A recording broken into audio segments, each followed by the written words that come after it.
हरे भरे नंदनवन के किनारे जहाँ मखमली घास बिछी रहती थी, चीकू नाम का एक नन्हा खरगोश रहता था।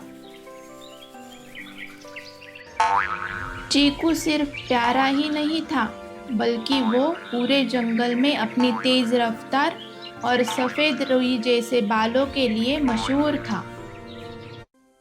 एक सुबह सूरज की पहली किरण ने जब चीकू की नाक को गुदगुदाया, तो वो अपनी माँ से बोला, माँ, आज हवा में एक अजीब सी मीठी खुशबू है।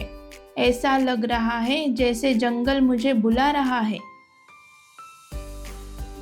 उसकी माँ ने मुस्कुराते हुए उसके कान सहलाए और कहा, चीकू, ये जादुई खुशबू तभी आती है जब जंगल कोई राज खोलने वाला होता है। जाओ, पर याद रखना, साहस और दया साथ लेकर जाना।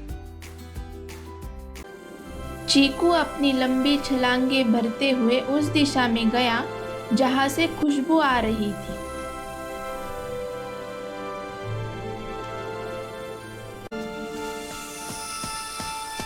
चलते चलते वो ऐसी जगह पहुंचा जहां पेड़ चांदी जैसे चमक रहे थे।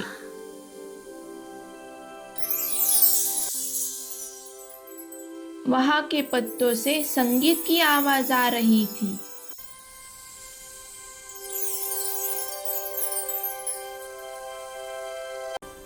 अचानक उसकी नजर एक चमकती हुई चीज पर पड़ी।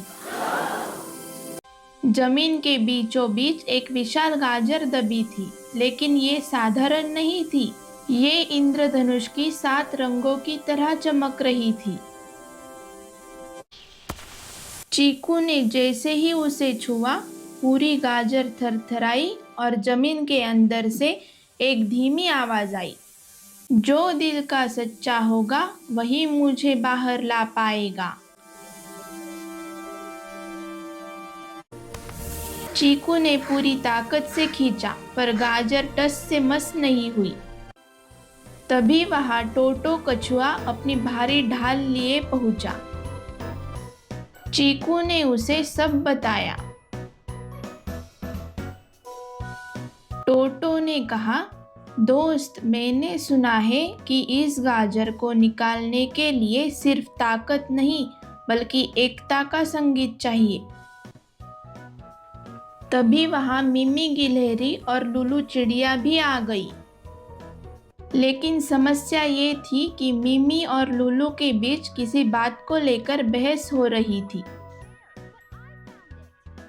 चीकू ने उन्हें समझाया, अगर हम लड़ेंगे तो ये जादुई गाजर कभी बाहर नहीं आएगी। क्या हम एक पल के लिए दोस्त नहीं बन सकते? चीकू की बात मानकर सबने एक दूसरे का हाथ पकड़ा। चीकू ने गाना शुरू किया। मिमी ने अपनी पूंछ से ताल दी और लूलू ने सुर मिलाया। जैसे जैसे उनकी दोस्ती की आवाज गूंजी, गाजर के चारों ओर की मिट्टी अपने आप ढीली होने लगी। सबने मिलकर नारा लगाया, जोर लगा के हैशा। तभी एक तेज रोशनी हुई और वो विशाल इंद्रधनुषी गाजर जमीन से बाहर निकल आई। बाहर आते ही वो गाजर जादुई रूप से सैकड़ों छोटी छोटी मीठी गाजरों में बदल गई, ताकि पूरा जंगल उसे खा सके। तभी वहां जंगल के सबसे भूखे और बूढ़े भालू गुबरू आए। सब डर गए कि वो सारी गाजर न खा जाए। लेकिन चीकू ने खुद आगे बढ़कर सबसे बड़ी गाजर उन्हें भेंट की। चीकू ने कहा, खुशी तभी जादुई बनती है जब वो सबके चेहरे पर मुस्कान लाए। शाम को जब चीकू घर लौटा तो वो थका हुआ था, पर उसके चेहरे पर एक अनोखी चमक थी।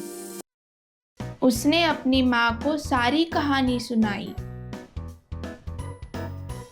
माँ ने उसे गले लगाया और कहा, बेटा, आज तुमने सिर्फ गाजर नहीं निकाली, तुमने नफरत को दोस्ती में बदला है। इस कहानी से हमें ये सीख मिलती है कि सच्ची जीत वही है जिसमें सबका भला हो। ऐसी और मनोरंजक कहानियाँ सुनने के लिए हमारे चैनल को सब्सक्राइब करें और बेल आइकॉन को दबाना ना भूलें। Bye bye.